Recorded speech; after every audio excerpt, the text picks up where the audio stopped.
Hi everyone, welcome back to our video series on the new digital SAT. Don't forget to like this video and comment for any additional content you'd like to see from Syncers. All right, let's take a look at what we have for today. So we have a transition question, right? Looking at which choice completes the text with the most logical transition.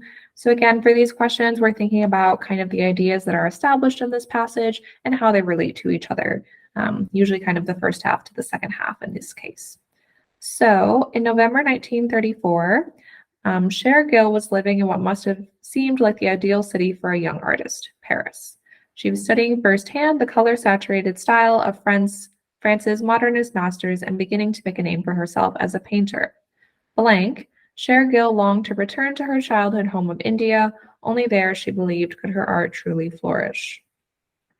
So looking at kind of the ideas in the first half as compared to the second half, we're talking about how she was living in Paris, which must have seemed like the ideal city for a young artist. She was studying kind of these facets of modernist art and trying to make a name for herself as a painter.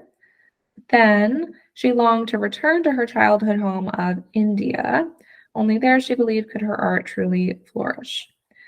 All right, so we have a comparison being drawn here, right? We kind of see that we're talking about she's in what seems like the ideal city, which is Paris, but she still wants to return to her childhood home of India, which is where she thinks her art is truly going to flourish. So based on that, looking at our answer choices, we can get rid of B and D, at least, because both of those kind of indicate that we have a furthering of information here. We're kind of expanding on it. But in this case, we have to establish that contrast, that everything kind of seems perfect, but really it's still not in her eyes. So then we have still and indeed, A and C. And between those two choices, which one seems like a better fit for this option? So it's going to be A, all right? If we look between A and C, so still is definitely the right context here because, again, we have this contrast that we're drawing, and it's the fact that even though it seems like she has everything she needs, she still needs more.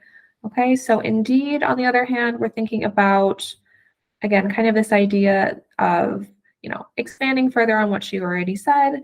In this case, probably indeed would have been used if she had indicated that she wasn't happy there sooner. But in this case, this is the beginning of the transition, so it would make the most sense to use the word still here. So A is definitely going to be the correct choice. Like this video for more.